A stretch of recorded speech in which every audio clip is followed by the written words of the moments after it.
Hey everyone, I'm going to do a little seed video. I've never done one of these before, but it's going to show you a few of the seeds that I save.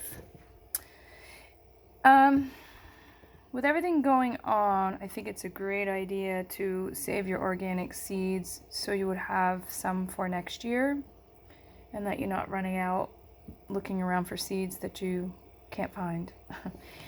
So these are my purple beans, which I really love purple beans. They're a cross between a pinto and a green bean, and they taste really good. Steam them, put butter on them, or just eat them the way they are. I do pickle them. I pickle the yellow, the green, and the purple. They do taste really good.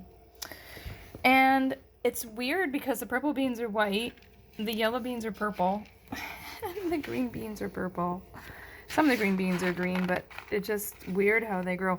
So I like to let the beans get really big. I'm going to show you one like this one. This one it's really dry. I let them dry and then pull the beans out. Look, this is a purple bean, so it's actually white. Crazy, huh? And then here is a yellow bean. This yellow bean is really cool. The seeds are cool. So the yellow bean is actually purple.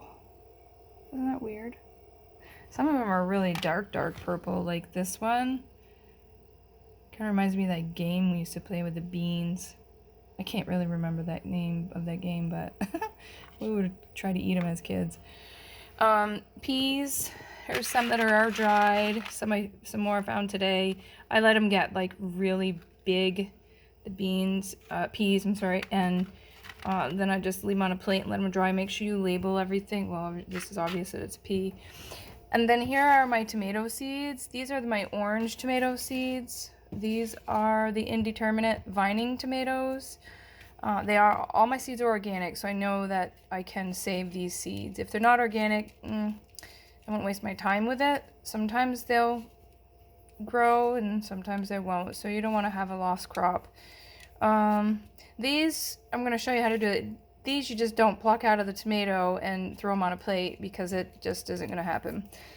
Peas, you can let them grow big. All the beans, you let them get pretty big and then you just let them dry. Make sure they're really dry, and you use an oxygen absorber in your bags when you store them to keep the moisture out. So I'm going to show you my tomatoes.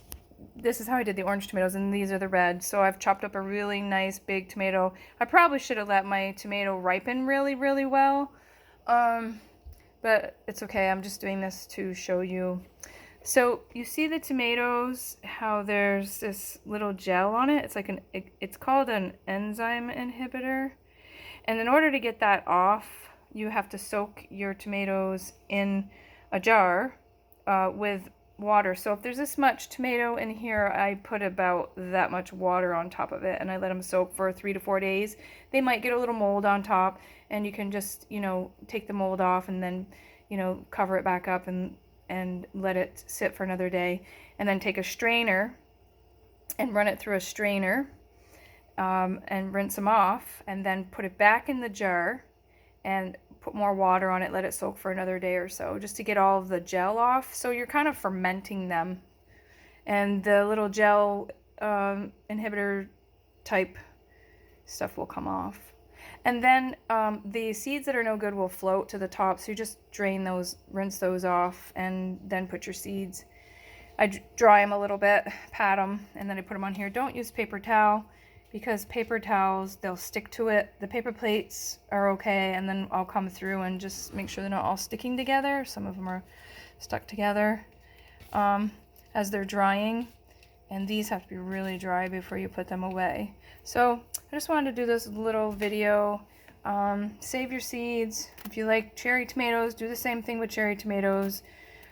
Same thing with zucchini, with squash, pumpkins, whatever it is. Make sure you get some organic produce and save the seed. You can find lots of seeds in just one zucchini and one cucumber and one tomato, like one you know, and if you want to save seeds from anything else, you would just let your lettuce bolt. You're just going to let it grow and grow and grow until it goes right to seed, and then shake the seeds off. Same with carrots, same with watermelons. You can save the seeds obviously inside.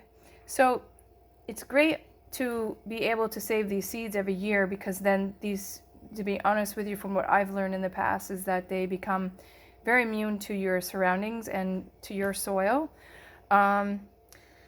There's a lot of information out there that you can read up on, but as far as from what I've heard, it might not be true, but it might be true, is that the farmers would actually spit on their seeds before they planted them, so it would have their DNA. So it's kind of cool, you know, think about things like that. I don't know how true it is, but although it might activate the seed by spitting on it too, like a sprout, I don't know. Keep it wet.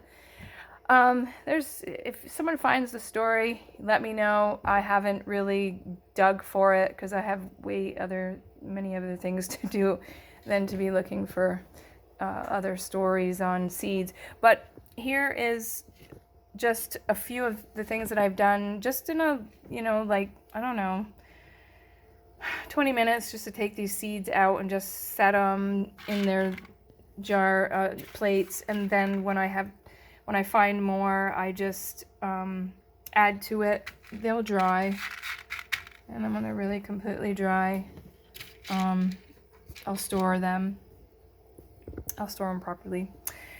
So that's it. I just wanted to show you a few things that you could be doing right now with your organic seeds and saving them for next year. All right, I hope you enjoyed this little rant video of mine, and have a good night, everyone. Peace.